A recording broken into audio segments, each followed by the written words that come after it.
All right, everybody, how are you doing? So this is my first time at AmFest, I have to tell you. I feel very at home here. It's got to be the greatest event in America. Congratulations. I feel like it's part of my family. Look, in a second I'm going to talk to you about California, how we save California. But there's something very serious I want to say first, if I may.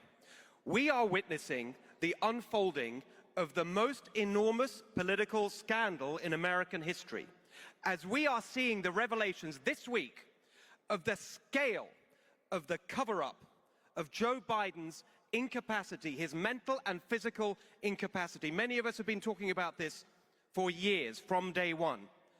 We learned this week that Joe Biden, from the beginning of his presidency, required a script to have one-to-one meetings with members of his cabinet, including the Secretary of Defense.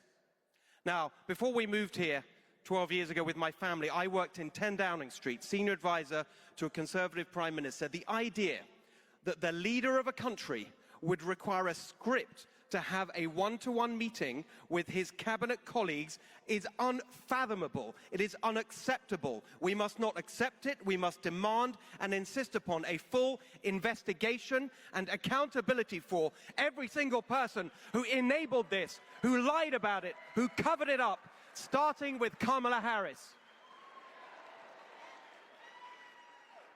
And speaking of Kamala Harris, have you heard she's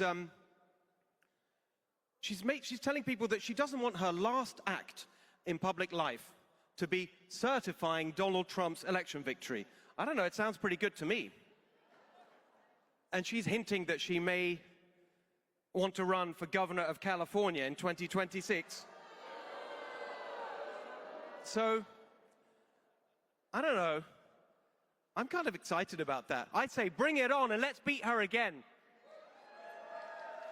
By the way, anyone here from California? Oh, look at that. What do we think about the current guy? What do we think of Gavin Newsom? So look, here's my theory. Here's the problem with Gavin Newsom. It's very simple. Too much hair. Too much hair. What about maybe for next time we get someone with less hair? A lot less hair. But honestly, to everyone here from California and beyond, you know, here's something perhaps unexpected. I bring you good news from California. Glad tidings from the Golden State.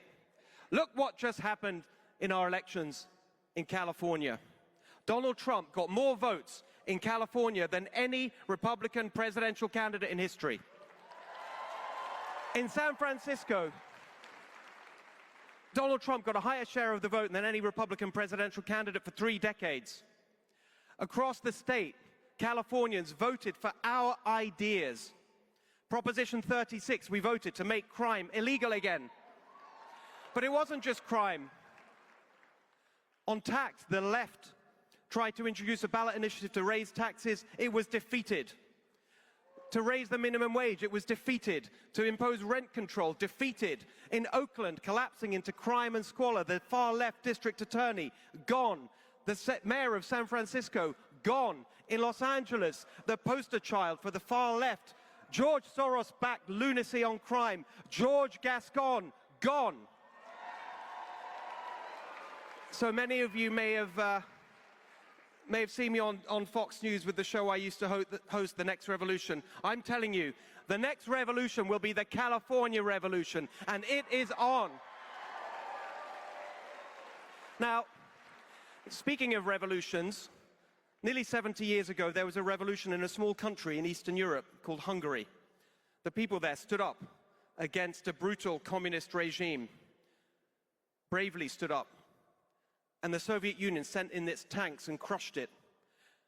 And many Hungarians, tens of thousands, left the country in search of freedom, including my parents.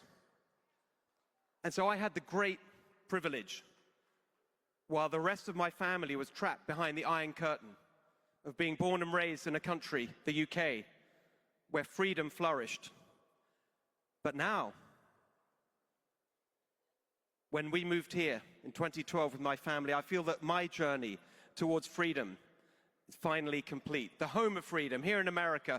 And I just have a little picture I'd like to show you. If we can put up this photo of the proudest day, one of the proudest days of my life. There you are. Can you see that?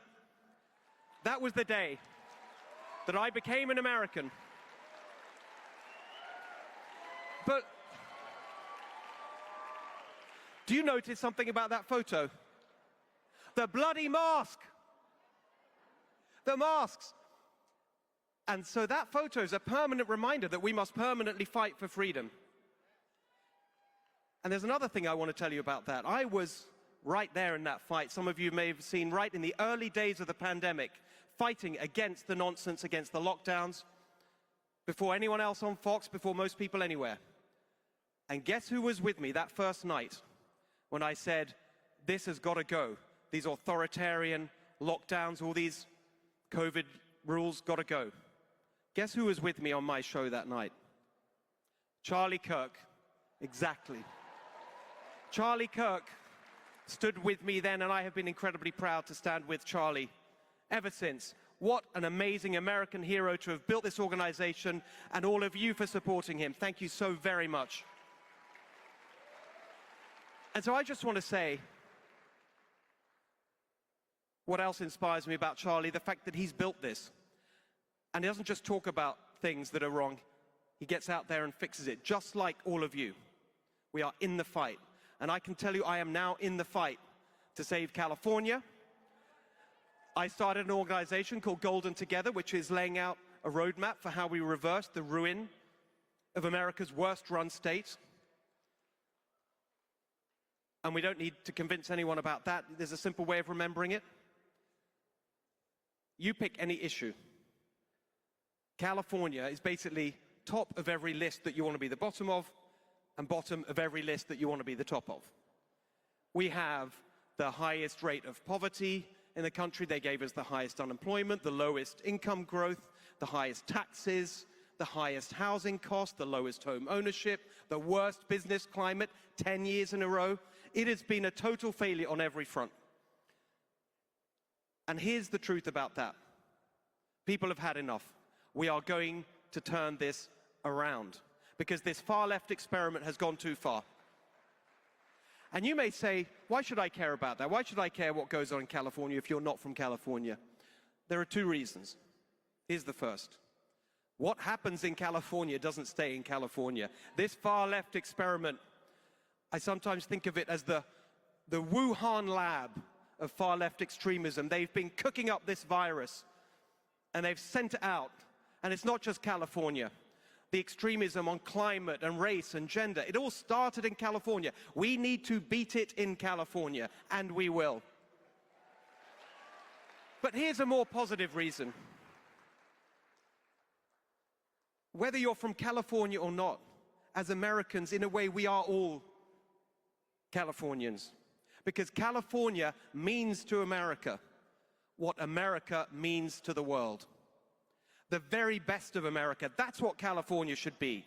That's what inspired me about California, the home of energy and innovation and opportunity and dynamism, the rebel spirit. That's the best of California. That's what we need to get back to. That is what I am fighting for today. And so finally, I just want to ask you,